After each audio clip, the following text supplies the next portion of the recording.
Prize road આજે આપણે ગીતશાસ્ત્ર 27 અને તેની ચોથી કલમમાંથી પ્રભુના વચનો જોવાના છે. વચન આ પ્રમાણે છે: યહોવા પાસે મેં એક વરદાન માંગ્યું છે કે યહોવાનું મંદિર મારી જિંદગીના સર્વ દિવસો પર્યંત મારું નિવાસ સ્થાન થાય, જેથી તેમના સૌંદર્યનું અવલોકન કર્યા કરું અને તેમના પવિત્ર સ્થાનમાં તેમનું ધ્યાન ધરું. આમીન. આ પ્રભુનું વચન છે. ગીતશાસ્ત્ર 27 તેની ચોથી કલમ. દાઉદ ભક્તના જીવનમાં ઈશ્વર પ્રત્યે જે એની આસ્થા છે, જે શ્રદ્ધા છે, એ આપણે લગભગ એના દરેક ગીતોમાં જોઈએ છે. પણ જો દાઉદ ભક્તના જો જીવન તપાસીએ તો એના જીવનમાં જે મુખ્ય પ્રશ્ન, જે પ્રાઇમરી ઇસ્યુ જે આપણે દાઉદ ભક્તના જીવનમાં જોઈએ છે, અને એ તો છે ઈશ્વરનું નિવાસસ્થાન. ઈશ્વરની હાજરીમાં, ઈશ્વરની પ્રેઝન્સમાં દાઉદ ભક્ત એ રહેવાનું હંમેશા એ ઈચ્છે છે. અને એ આપણે જોઈ શકીએ છીએ ગીતશાસ્ત્ર 15 તેની પહેલી કલમ: હે યહોવા, તમારા મંડપમાં કોણ નિવાસ કરશે? અને એ જ પ્રમાણે ગીતશાસ્ત્ર 23 અને તેની 6ઠી કલમમાં પણ આ જ બાબત આપણે જોઈ શકીએ છીએ. અને આજનો શાસ્ત્રપાઠ ગીતશાસ્ત્ર 27 તેની ચોથી કલમ, આજનો શાસ્ત્રપાઠ આપણ વિશ્વાસીઓને, જે ખ્રિસ્ત પર વિશ્વાસ રાખે છે, તે દરેકને ઈશ્વર સાથેના સંબંધમાં અથવા ઈશ્વર સાથેના તેમના સંબંધને તેમની સર્વોચ્ચતા, પ્રાથમિકતા તરીકે અપનાવવાને માટે, ધ્યાન કેન્દ્રિત કરવાને માટે આજનું વચન આપણને પ્રોત્સાહિત કરે છે. ઈશ્વર પાસે આપણે ઘણી બધી માંગણીઓ કરીએ છીએ, ઘણી બધી ડિમાન્ડ કરીએ છીએ. ઈશ્વર પાસે ભૌતિક બાબતો માંગવાને બદલે દાઉદ ભક્ત એ ઈશ્વરને જ જાણે કે માંગી લે છે. એ ઈશ્વરની અને ઈશ્વરની હાજરીને જાણે કે એ ચાહે છે, એ માંગે છે. અને ઈશ્વરને શોધવાના મહત્વની એ જાણે કે બાબત એના જીવનમાં હોય એવું આપણે ગીતશાસ્ત્ર 27 ચોથી કલમમાં જોઈએ છે. સફળતા, સંપત્તિ, હોદ્દા, માન, સન્માન અને તમામ જગીક બાબતો, એને પાછળ આપણે દ્રઢતાથી લાગુ રહીએ છીએ, એની પાછળ આપણે મંડ્યા જ રહીએ છીએ.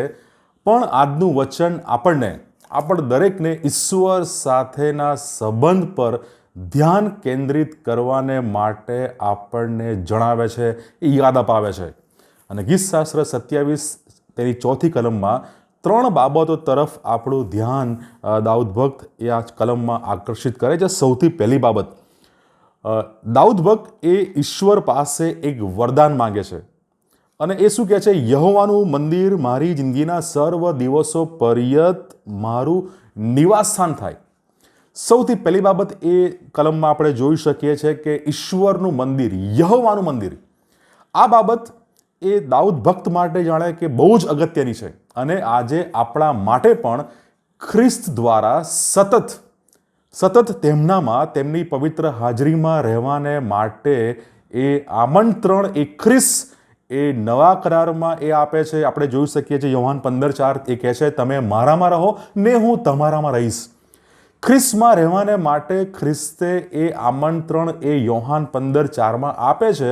અને આજે પણ આપણને પ્રભુના વચનો તેમનામાં જળ ગાળેલા, તેમનામાં જોડાયેલા રહેવાને માટે, તેમનામાં રહેવાને માટે આપણને આમંત્રણ આપે છે. દાઉદ ભક્તને ઈશ્વરનું મંદિર એ એની ઈચ્છા છે કે એ એમાં જ રહે. સર્વ દિવસો પર્યંત એ દાઉદ ભક્તનું એ નિવાસસ્થાન થાય. દાઉદ ભક્ત એની ઈચ્છા રાખે છે, એ વરદાનમાં એ વાત એ માંગે છે. બીજી બાબત એ કલમમાં આગળ નોંધેલું છે કે જેથી તેમના સૌંદર્યનું અવલોકન કર્યા કરું. પહેલી બાબત, એ દાઉદ ભક્ત એ ઈશ્વરનું જે મંદિર છે એ એની જિંદગીના સર્વ દિવસો પર્યંત એ તેનું નિવાસસ્થાન થાય. અને બીજી બાબતમાં આગળ કહે છે કે જેથી દાઉદ ઈશ્વરના સૌંદર્યનું એ અવલોકન એ કર્યા કરે. અને આ એક કન્ટિન્યુઅસ એ પ્રોસેસ અથવા એક એક્ટિવિટી છે. અને ઈશ્વરના સૌંદર્યનું અવલોકન, એનો અર્થ થાય છે કે દાઉદ ભક્ત એ ઈશ્વરના જે ગુણો છે, ઈશ્વરીય ગુણો છે, એને જોઈને ઈશ્વરની પ્રશંસા, ઈશ્વરની સ્તુતિ, આરાધના, એ વર્શિપ એ દાઉદ ભક્ત એ ઈશ્વરના મંદિરમાં, ઈશ્વરના ઘરમાં એ દાઉદ ભક્ત એ કરવા માંગે છે. એનો પર્પઝ, એનો મોટિવ, ગોલ એ ઈશ્વરની સ્તુતિ કરવાનો છે, ઈશ્વરની આરાધના કરવાનો છે. એ વરદાનમાં ઈશ્વરની આરાધના કરવાનું પણ એ સાથે એ માંગે છે, એ ચાહે છે. અને ઈશ્વરના ગુણો જેવા કે પવિત્રતા, ઈશ્વરનો ન્યાય, ઈશ્વરની દયા, કૃપા, પ્રેમ, ભલાઈ, એ બધાનું દાઉદ ભક્ત એ આજીવન એ અવલોકન કરવાનું એ પસંદ કરે છે. અને એની સાથે એનો અર્થ થાય છે કે ઈશ્વરના ગુણોના, ઈશ્વરીય ગુણોની એ પ્રશંસા, સ્તુતિ, આરાધના કરવાનું દાઉદ ભક્ત એ ઈચ્છે છે, એ વરદાનમાં એ માંગે છે. અને ત્રીજી બાબત, અને એની સાથે દાઉદ ભક્ત કહે છે કે તેમના પવિત્ર સ્થાનમાં તેમનું ધ્યાન ધરવું. અલગ અલગ બાઇબલ ટ્રાન્સલેશનમાં એના માટે જે શબ્દ લખેલો છે, ટુ સીક, ટુ મેડિટેટ અને ટુ ઇન્ક્વાયર. આ દાઉદ ભક્ત આ છેલ્લા જે બાબત આપણે જોઈ રહ્યા છે, ઈશ્વરનું ધ્યાન ધરવું, એનો અર્થ કે એ ઈશ્વરની હાજરીમાં ઈશ્વરનું મનન કરવા માગે છે. ગીત કરતા ઈશ્વરને, ઈશ્વરના માર્ગોને, ઈશ્વરની યોજનાઓને અને ઈશ્વરને એ ઊંડાણપૂર્વક એ જાણવા માગે છે, સમજવા માગે છે, એ અનુભવવા માગે છે અને ઈશ્વરનું મનન કરવા માગે છે. અને દાઉદ ભક્ત એ વરદાનમાં આ ત્રણ બાબતો એની ઈચ્છા રાખે છે, એ માગે છે. ઈશ્વરના મંદિરમાં સદાકાળ એ ઈશ્વરના સાનિધ્યમાં રહે, ઈશ્વરના ઈશ્વરીય ગુણોનું એ અવલોકન કરે, એની આરાધના કરે, સ્તુતિ કરે, અને સાથે કે ઈશ્વરને એ જાણે, ઓળખે, સમજે, ઈશ્વરનો એ અનુભવ કરવા માગે છે. આપણા પ્રશ્નો, આપણા સંકટો, મુશ્કેલીઓ, ડરનો ઉકેલ એ તેઓને દૂર કરવામાં નથી, પણ આપણા ઈશ્વરની નિકટ રહેવામાં છે.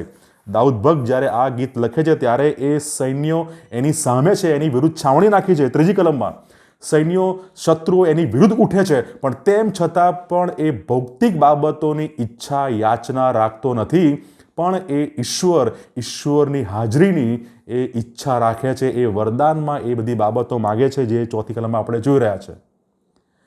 અને ઈશ્વરની હાજરી આપણા જીવનના દરેક અંધકારોને દૂર કરે છે. ઈશ્વરની સુંદરતા એ આપણી દરેક ચિંતાઓને એ દૂર કરે છે.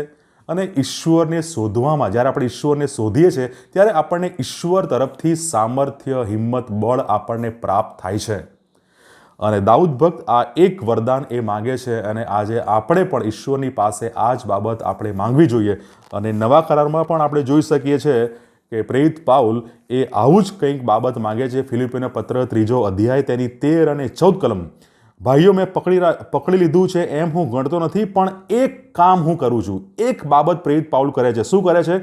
જે પાછળ છે તેને વિસરીને અને જે આગળ છે તેની તરફ ધસીને ખ્રિસ્ત ઈસુમાં ઈશ્વરના સ્વર્ગીય આમંત્રણના ઇનામને વાસ્તે નિશાનની ભણી આગળ ધસું છું. પ્રેરિત પાઉલ એ ઈશ્વરના સ્વર્ગીય આમંત્રણના ઇનામને વાસ્તે એ આગળ વધે છે. એ નિશાનની ભણી એ આગળ વધે છે. પ્રેરિત પાઉલ એ એક કામ, એક બાબત, એક ઈચ્છા એ એની જાહેર કરે છે.